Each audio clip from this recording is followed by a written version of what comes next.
Is this the final bit? Can you just message me? Yes? Okay, I saw that. Oh my god, this is the final bit. Like, are you watching the stream? This small dot we're doing is like the very last stretch. Let's just scaffold done.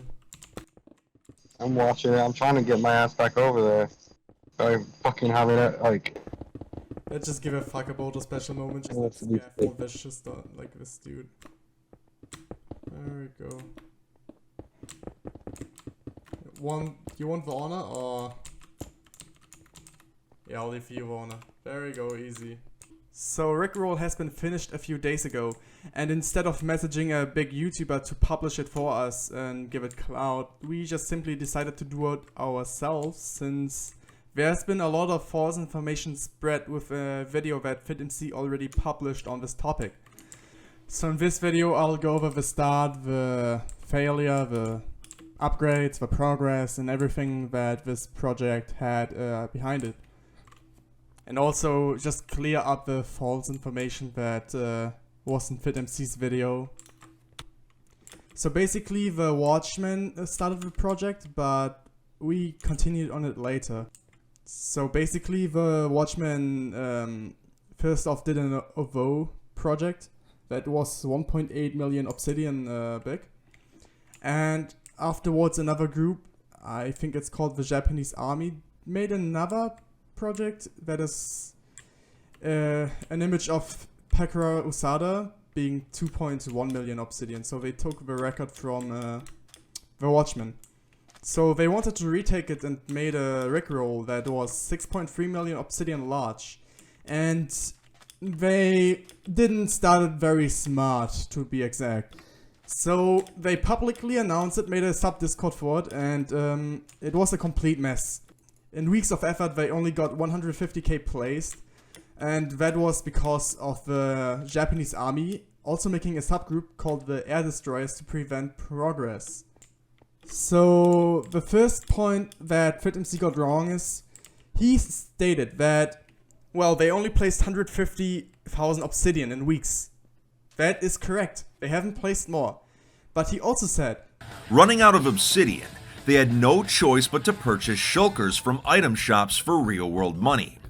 So when you have only 150k placed, being roughly around 11 shulkers of e-chests, how can you already like run low unless you start with a stupidly low supply? That doesn't really make sense.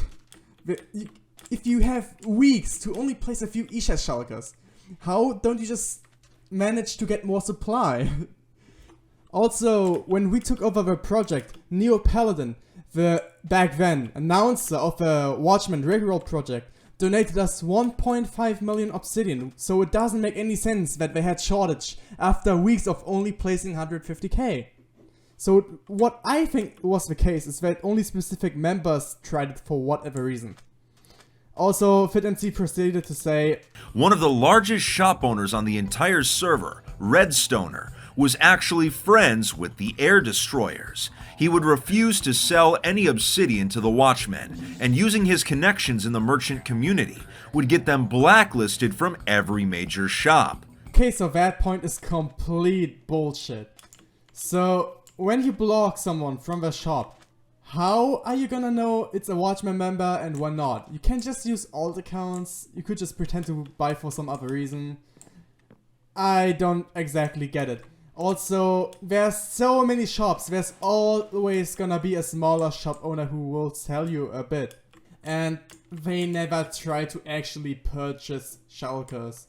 All they did was try to rack up invite rewards to get obsidian shulkers. Issue with that being though that they always ended up being either scammed entirely, or they did not get the obsidian but instead some other sheep kit.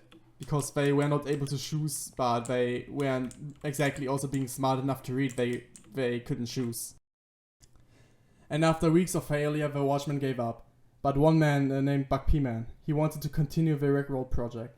He created a private Discord for RICKROLL and then invited ex-lower Watchman members that were still interested. Another 2B group named Liberalis later joined in. Neo Paladin, the announcer of a Watchman Rickroll, provided 1.5 million obsidian first, and that's what the members first also started using. We had mining stations and carried the obsidian shulkers to the required build site instead of mining it there. We used baritone at regular speed to place the obsidian. At some point later, a lambda plug named Highway Tools was made that placed obsidian way faster that also other obby projects used, but we never bothered to use it for some odd reason. We did a few things better than Watchmen though. We did not mine the issues at the required site like some did, and when we needed to refill the obsidian, we simply placed the shulker on the wall and then used scaffold to use the item levitation mechanic that Minecraft has, so the shulker does not fall down. At that time, Resi7 joined in through Liberalis and decided to donate another additional 1.8 million obsidian. Around 10 active members worked throughout the whole summer, and we were at 3.5 million obsidian placed when we had to halt the project because we ran out of supplies. So we left the build site, and while none of us were there, another group decided to do some funny business there. The Air Destroyers group that I mentioned previously noticed us working secretly on the project, and they really wanted the project to stop. But it was too large to remove, so they simply had the idea of removing the Rickroll phase and replacing it with the Edward Keel phase. They also built a troll phase being around 150k obby large. They thought we were all part of the Watchman and not a separate group who did it just for the lols. So Fit in his video claimed they found out because we tried to purchase large amounts of shulkers out of nowhere, but in reality they simply found out by updating the journey map to see our progression. They claimed to use Packetfly and Withers to remove the phase, but that's also bullshit. This was only a specific short clip sent to FitMC for video purposes. Even though they claimed they defeated and trolled us, they actually just ended up placing almost 300,000 obsidian force. And since it almost perfectly aligned anyway, we barely had to break any of the obsidian. Oh, and a small side mention. We did not know about any of this until FitMC's video was already uploaded on YouTube. We reached out to him like multiple times but never got a response, and he also never made any efforts to reach out to us so he could get a more unbiased view. And so for pure lab reasons, BugPeeman, the leader of the Rickroll project, wrote to City Boss, the leader of the Air Destroyer project, and DMs that the project was over, which well was not true, but they believed it, they stopped bothering us, they took the win, and for the Obsidian won quotation marks, and FitMC's video ended up being published. So during the summer a lot has happened, but then until the winter we had a major break when nothing happened. Then thanks to TAFPlace who donated 750,000 obsidian, we were finally able to continue the work. But this time, we did not make it in the Discord with all the people.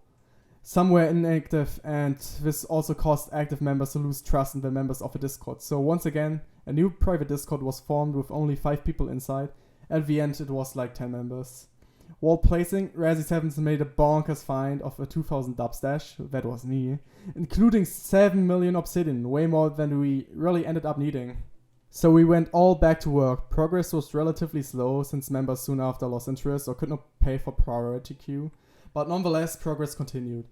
So later Resi7, that's me, found out that you could use timer on triple the vanilla game speed, so NTake 3, for baritone if you placed in specific ways. So that massively sped up the rate of progress. BugPeeman was able to almost place 200,000 obsidian a day on some days. So suddenly we came incredibly close to finishing the project so quickly that people suddenly gained interest again within the group. We also ended up having more workers again.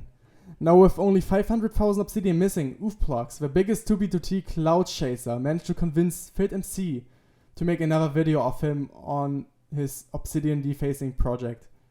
Okay, so now what I'm about to tell is complete bullshit, so just listen. Oofplugs got sick of all obsidian projects covering 2B2T's whole spawn area, so he wanted to get rid of it either entirely or to the point of it not being recognizable if it was too large to remove entirely.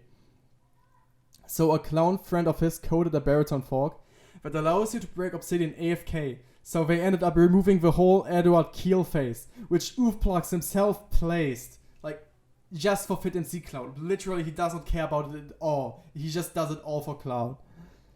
But they did not remove the side of the head at all and did not even touch RICKROLL. So basically, they did not even touch the RICKROLL, and this whole project was solely made with minimal effort to get a FitMC video. Leisure later made tweaks to baritone to allow easier use, which we got wind of, and we also ended up using it ourselves to just entirely remove it RICKROLL because we could. And with this, the project was complete.